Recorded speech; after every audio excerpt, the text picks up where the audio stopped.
Let's talk about some NBA Let's transactions. do it. So Dennis Schroder finally finds a home, and it's with my Lakers, landing with LA, veteran minimum deal for 1 year. Keith, you and I talked about this a little bit last week about how there was an expanding market for his services after he played well in EuroBasket. Maybe an overlooked part of this is that he was playing well in EuroBasket without an NBA contract. There's a lot of players that wouldn't take Sure. that risk, and so there was some admiration for him for the guts kind of go because like if he gets hurt, he's out of the league, right? He doesn't have a contract. Mhm. He's not getting paid for a year.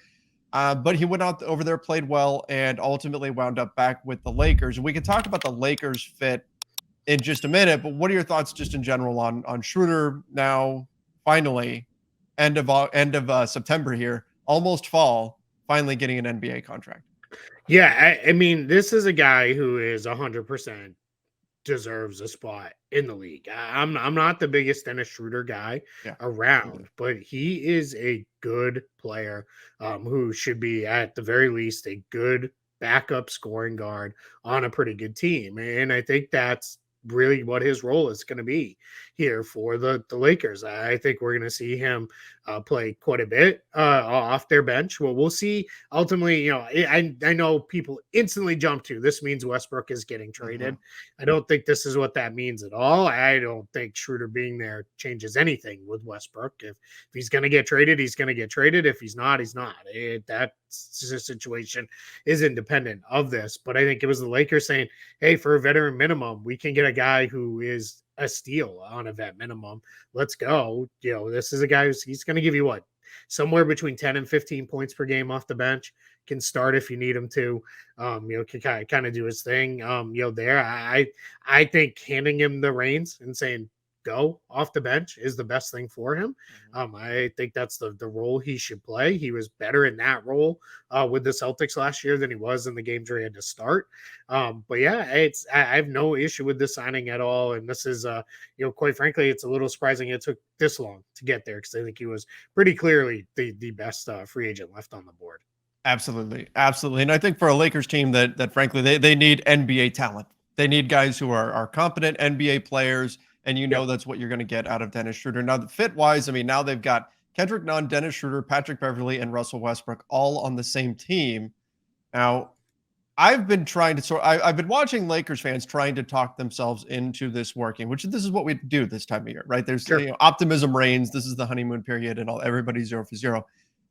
I still look at this and I think, how are you going to make this work?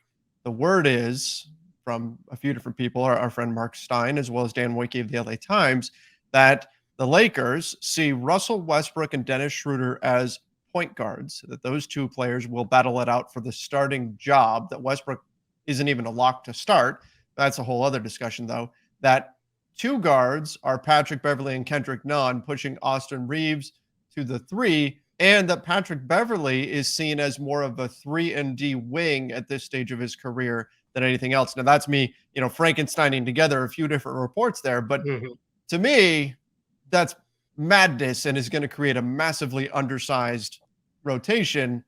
Outsider perspective, any chance this works for the Lakers? Yeah, I don't necessarily disagree with the thought that Patrick Beverly is more of a 3-and-D wing. We think Mhm. 3-and-D wing, 6'5" to 6'8", kind of your classic Danny Green type, Sure. Contavious Caldwell Pope. Like those are the guys that we tend to kind of put in that role. But Beverly is very good defensively against anyone 1 through 3. As long as they're not super strong, you're going to back them into the goal. He's going to hold up. And I so that part I don't really worry too much about. He's never been a traditional point guard. He's not the kind of guy who's going to break down a team off the dribble. He's not going Mhm. to run a ton of pick and rolls. He's always been better when he's paired with another high level or high usage ball handler, I guess is what a better way to put that. So I do kind of view him as more of like an off ball guy. What I wonder though is in all of these reports, because I saw all these, this was Friday, right? That this Mhm. had went down. Nobody mentioned Lonnie Walker in any of these reports. Like, what is Lonnie Walker then? That's Because he's not big enough to be a 3. I know they're saying Austin Reeves maybe a 3. I think Lonnie what the Walker's like 6'4", just so everybody knows. yeah, and he's not like a big No. 6'4" either. Like a guy like Gary Payton the second is like 6'3", 6'4", but he's kind of big, he's kind of rugged, so you can kind of put him out there and ask him to defend a lot of guys. Walker's just he's a little more wiry and those kind of things. And I'm not fully sold that I don't still like him the best kind of upside as a scorer and the things he can do of this entire grouping here. I think what the Lakers have done is they've put themselves in a position where now you get a lot of guys and you're asking Darvin Ham in his very first training camp as the head coach, hey, figure this out, right? So we're sort through it, sort through the guards. Now we're only hearing Kendrick Nunn puppies here. We're only hearing Kendrick Nunn is just now starting to like get cleared for contact. And those kind of things. So I think that's a little like, I mean, that's the worst like bruise I think I've ever heard of in my life. There had to be something more going on there. And then, yeah, if Westbrook gets traded, Tatum is in the frame. He's saying hello. You got to go, buddy. Tatum heard Lakers and his ears That's it. perked up. That's it. Yeah, That's some foreshadowing there, Keith. Something like that. He got angry, is what it was. He thought his dad being protected. But yeah, if Russ gets traded now, at least you're dealing from a slight position of strength as far as depth goes, right? Because I look at Nunn and Beverly are more combo guard types, right?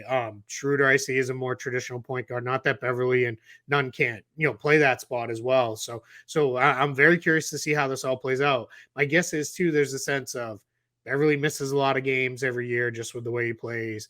Maybe they are going to start to really ramp down with Russ and play him slightly differently. And then what you may see is we need extra depth in the backcourt because of those things. And then who knows what Nunn's status is as he comes back. But yeah, it's going to be something that Darvin Ham's got to work out now because now you get a lot of guys. And much like we said last year, a bunch of these guys who are playing on 1-year contracts. And that's not always a great place to be because that starts to turn into, all right, these guys are playing on 1-year contracts. And if they start hunting and need minutes and those kind of things, that becomes an issue. Yeah, absolutely. I think it's there's 14 players on the roster right now.